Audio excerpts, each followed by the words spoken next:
What's going on, everybody? Welcome to Frantic's favorite games of 2018. Obviously, 2018 was a crazy year for video games. Last year also was awesome. 2017, we're like, do you think it's going to be as good next year? Because 2017 was pretty awesome. And 2018 still came out with some of the best games I've ever played. And it really still delivered. And the games just keep on pouring in. It feels like there's a new one every single week.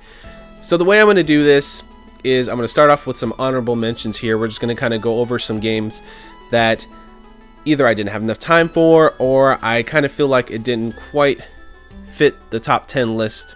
There's only a couple I have listed here. First off, I wanted to talk about Shadow of the Colossus, the brand new remake that came out earlier this year for the PS4. And the reason I didn't include this in my list is because it is pretty much that same game, just looks, a lot better. It has a lot better frame rate and it plays smooth. But it's literally just the same game that came out and they re-released before. So I kind of feel like it didn't reinvent the game enough for me to include it on a brand new list for brand new games that I played this year. But I had a great time playing through that game all over again. It's one of my favorite games of all time, so figured I'd give that one a mention. We also have The Messenger, which, seeing me, I'm a huge platforming nut, you figure that would be on my top 10 list. But the later stages of The Messenger kind of drag it down for me. It's a great game. I really had a good time with it. I didn't quite beat it because I got to near the end stages, and I was just like, I don't know. It kind of went on a little bit too long, just for my liking. But I love the little twist in the middle. I love the humor and the writing. It's some of the best of the year. And that's a highly recommended game. Everything on this list is going to be a highly recommended game. Everything I say here, you definitely need to give a shot. And I really highly recommend. So, next up we have Greece? I think it's Greece, which is great in Spanish. I just haven't had time to play this one or the funds to buy this game. So as soon as I have a chance to play it, I want to play it. It looks like it's right up my alley. It's like this beautiful artsy platforming game. I'll definitely have a video of this later if I do end up playing it, because I definitely know I'm going to have a good time with it. So that's just one I missed out on. And another one I missed out on, which is very unfortunate, is Super Smash Bros. Ultimate. This would probably be at least in my top 5 if I would have played it this year. I just haven't had a chance to play it yet. I'll probably have a chance in the next month or so. It's just the timing of the video and everything. I just haven't had a chance to play it yet. But I know it's going to be one of my favorite games of the year just because it's Smash Bros. And I love that series to death. It's one of my favorite series. And I don't play fighting games, and I actually think it is a really nice and fun fighting game. So that's my honorable mentions. We'll go ahead and jump into the list now. Number 10, we have Donut County. Donut County was one of the few games this year that made me laugh more than I thought it would. It's kind of a reverse Katamari game. We have a circle, a hole in the ground, and you kind of move it around, and as things fall down the circle, it expands, and we get bigger circle in the ground. I know it's a weird way to explain it. Here, I'll have some gameplay on the screen, obviously, so you can see what I'm saying. The thing about it, it has a cute, charming art style, really well written characters, funny dialogue, and it just had me laughing from beginning to end. And it's just a short experience. It's just a nice afternoon game. Sit down, chill, play it, and I just had a blast playing it. And I think that if you guys are into Katamari, something with that nice, beautiful, and fun art style, I recommend checking it out. Next up, we have number 9. Which is one that kind of surprised me a little bit. In 2016, Hitman 1 came out. I didn't even say the game. The game is Hitman 2. Hitman came out, the original reboot of Hitman came out in 2016, and I had a good time with it. I thought it was a cool game.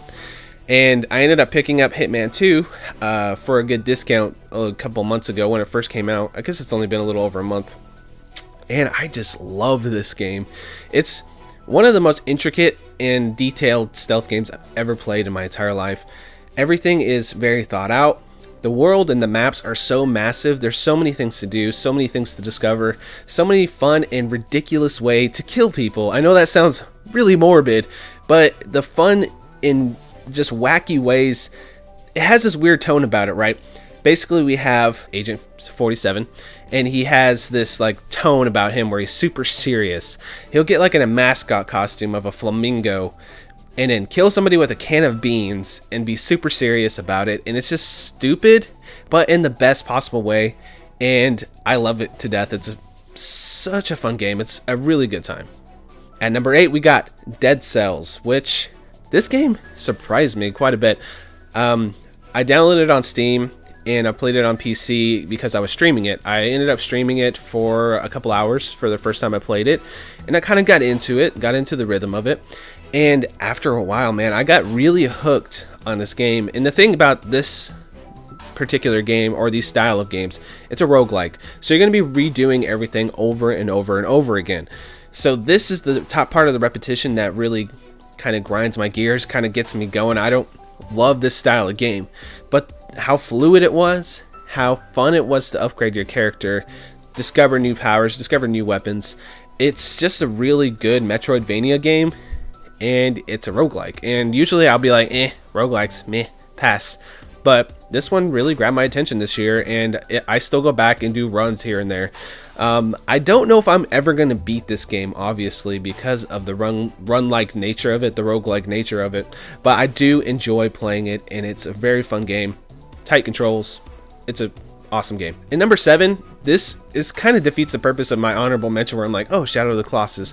But number 7 is Spyro Reignited Trilogy, and the reason why I'm putting this one on my actual top 10 list is I feel like it's those games, but they've completely rebuilt them from the ground up, and I'm finding a new love for them because of the new art style and the new music, and it's that same fun game. Honestly, Spyro games aren't super challenging, but it's been such a good relaxed game. Like, sit back, chill, relax, play some Spyro, get through, collect some gems, defeat some bad guys, flame some sheep, you know, and it just looks fantastic. It looks like a moving Pixar movie, a Pixar movie you can control yourself, which is just amazing. I love it a lot.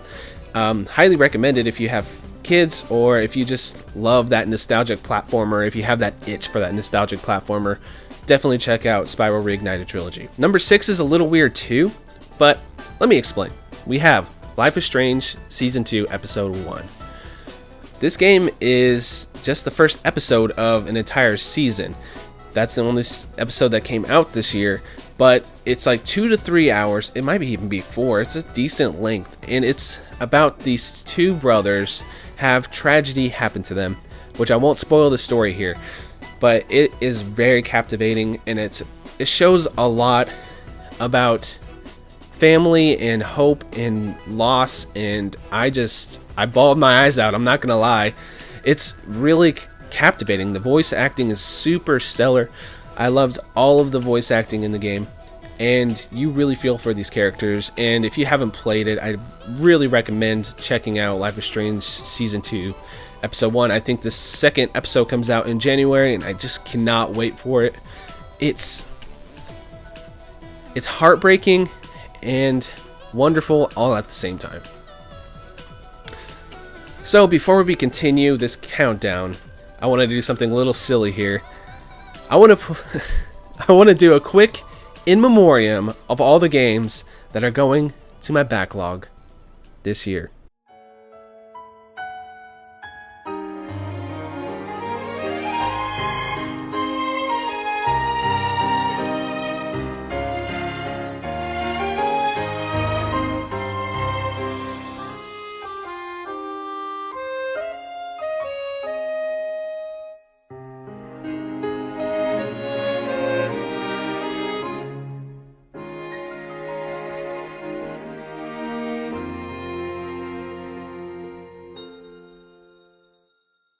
I hope you guys enjoyed that. I thought that would be a funny way to do that. There are a lot of games that came out in 2018 that I really haven't played yet, like Detroit Become Human and stuff like that. Games that I just kind of missed that I really want to get back to and play, which I'll definitely be doing. As other games roll through and have breaks between games, I'll check those out. Let's continue with the list though. Number 5 is one that kind of came out of nowhere for me. Florence. It's a mobile game. and I don't play mobile games ever. I kept seeing articles about this game, and I saw the art and I heard some of the music, and I'm like, you know what, I'm just going to download this and try it. It's $3. Went on the App Store or the Google Play Store and downloaded the game, and I played through it that same very day, and it's only like an hour to 45 minutes, and you know that it had a lasting effect on me, just because even now, months and months later, I have vivid memories of the game. It's a love story told in a really interesting way. They use the touchscreen mechanics in very physical ways to make you feel like you are interacting with the game in some of the most unique ways I've ever seen anybody use a touchscreen. And I thought it was beautiful, charming, and the story was realistic, and it really made me feel the feels, I guess. I had a good time with it. If you guys have a couple bucks and like an hour to spare, I definitely recommend checking out Florence. One of my favorite games of the year. Number 4, we got God of War. God of War took me by surprise in some of the best possible ways. I saw the trailers for this God of War reboot, like when it came out. When was that? Like 2015 or 2016, whenever they first announced this game. I was like, this is really cool. This is a new way to take God of War, but I never thought too much about it. When the game came around, I bought it and I got immersed in the world, played it for so long, and I just loved every second of it. The new take on Kratos and his son, it's a touching family story in this giant, beautiful, fantastical world. You see some of the most wonderful looking creatures. They got the giant serpent talking to you with this great huge voice, and I just was absorbed with this game. Like, I could not tear myself away from this game for so long.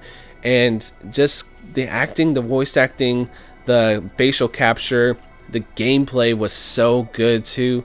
The over the shoulder, and it just felt so visceral, using the Leviathan axe and later on other weapons, which I won't spoil just in case you haven't played it yet. I feel like some of that later game stuff that you find out is worth finding out if you're going to play it. And the Leviathan axe just was one of the coolest weapons ever. What other weapon can you feel like you can just kill and kick ass so well with? Like that feeling you get when you throw the axe and then you do like the Thor, like zoom, and you grab the axe. It's just sublime. I would say that it was one of my favorite gameplay mechanics of the year for sure. And obviously God of War is a masterpiece. It got really critically lauded, and I think it deserves every second of it. So the top 3 here, this was the hardest for me to list and organize. These games, all 3 of these games are my favorites. God of War is actually up there too. I just like these 3 games a little bit more. But the thing is, it's hard to rate these lists because they're all so different, all these games. Every game I list on here are worth playing, and I had so much fun with them. I wouldn't even be mentioning them if I didn't, you know. So these top 3 are just almost in any order, but this is the order in my heart of hearts, this is the order I ended up landing on. So let's go ahead and jump into number 3, which is Red Dead Redemption 2. Whew! This game was so good. I loved a lot of this game, and this is the reason it's not my number 1. I do have some small complaints for the gameplay. It's a little too slow in spots. It's a little too long, and I think that it drags at moments, and that's not a negative thing really, because it has a deliberate pace to it. That is the only negative, and that's such a small negative for me. The big positives I have is the cast is just magnificent. Every single person in this game gave it their all the voice acting, all the facial capture, all of the small details. Of course, everybody jokes about the horse testicles, right? This game has one of the coolest storylines I've played in years and years. The stranger missions that you go out and find randomly throughout the world are funny, interesting.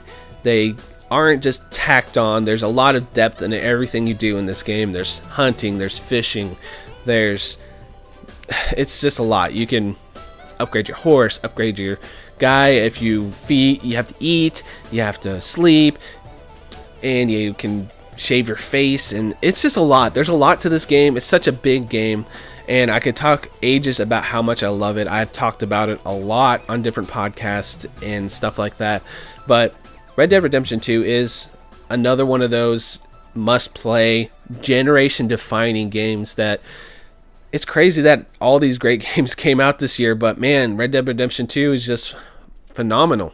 Check it out if you haven't. Obviously, most people have. It's a huge selling game, but whew, I loved Arthur Morgan's story, and seeing how it tied into the original Red Dead was really cool too, so I highly recommend it. Next up, we have my number 2 game of 2018, Celeste. So, Celeste is this little indie platforming game by the maker of Towerfall Ascension and Towerfall. And, you know, I saw some gameplay for it, and I'm like, this looks fun. It kind of reminds me of Meat Boy. It has that screen-to-screen gameplay. It's like a platformer, so you have to get through a screen. And once you get through that screen, you go to the next screen. And each screen, if you die, you just start over on that same screen. Try to get through the level.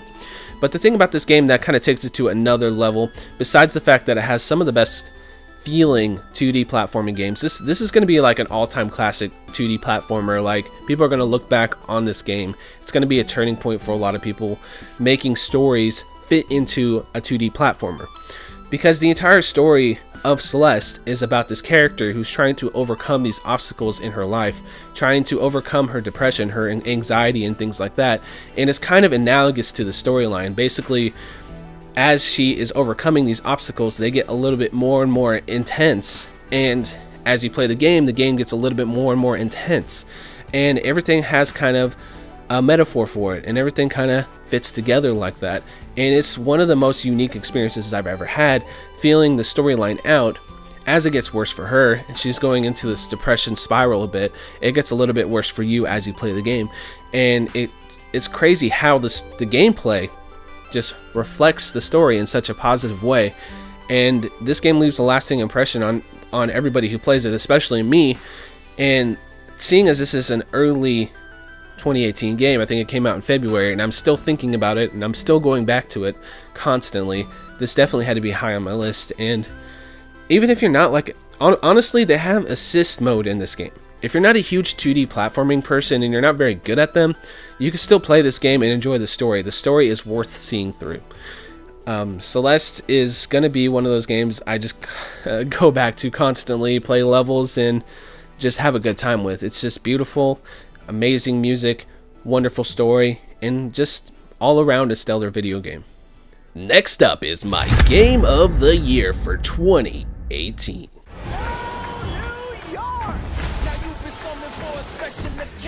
I'm the one who kept order in this city! Apparently the show's not over. Is there anyone left in New York who doesn't want me dead? A thin line between living and dying. I'm on the edge and I might just die. Next time you get in my way, I will not be so gentle. Girl problems again. Gotcha! Shut up! Coming up. Feel the rush. Hands up! Feel the rush. I said this ain't legendary. Spider-Man. This is probably not going to be very surprising to a lot of people. And I know this game has its flaws. It's not a perfect video game. But from the standpoint of a huge Spider-Man fan, this is the ultimate Spider-Man video game. And the reason why it is my number 1 is because it's just so damn fun. Every time I sit down to play this game, even if it's just to swing around for a bit, I have a blast playing it. It's all fun. It's the funnest game. Funnest is not a word, but it's the most fun I've had with a video game in 2018. Every single second I loved to death. The story is so fantastic. They tell such a deep and interesting take on Peter Parker and Spider-Man. And it's a different take on the mythos too, without being overly different to the point where it kind of spoils the fun of it. They change up a lot of the villains. In every aspect, this game is just fantastic. The graphics are the best graphics I've probably ever seen in a video game. And we have some of the coolest sounding music. Every time you swing, you get that orchestrated swell of music, and it's just epic and amazing, and you can swing. The swinging is good. Like, if the swinging wasn't good, that would kill this game. The swinging feels so fantastic. You can choose to kind of take your time, or you can just zip around the city as fast as you want. The fighting mechanics are super interesting and fun, and they're beat 'em up style, obviously, but you kind of get a feel for it. You really do feel like you're Spider-Man as you play, and every single story beat has a lot of heart and a lot of character, and you feel for these characters so much. And I want to go back and replay this game again. I probably will in the next months or so, but I just had such a good time playing Spider-Man that there was no way that any other game could be my #1, because it's just the most memorable game of the year for me. And this game kind of defines 2018 for me. It's facing negativity with a bunch of positivity, because this game is just packed full of positive energy, fun moments, funny lines, deep, interesting character interactions, and I just love it to death. This is my favorite game of the year. And obviously, this isn't the best of or an unbiased thing. This is super biased. This is my favorite game. This is the list for my favorite games. So this is the game that I'm going to look back on 2018. Spider-Man defined 2018 for me, as this year in video game was crazy. Oh my God, do you remember Spider-Man? That's what I'm going to be thinking about. So that's why it's my favorite game of the year. It's just stood out to me the most, and I had the most fun with it, and that's what matters when it comes down to it. I hope you guys enjoyed this little top 10 list. I had a good time putting it together, and it's been a really good year for video games, and hopefully next year I'll have more time to play even more video games. But I feel like I got through a lot this year, and it's crazy. There's so much good stuff coming out all the time that it's just too hard. It's hard to keep up with. So yeah, I hope you guys enjoyed it, and I will see you guys very soon.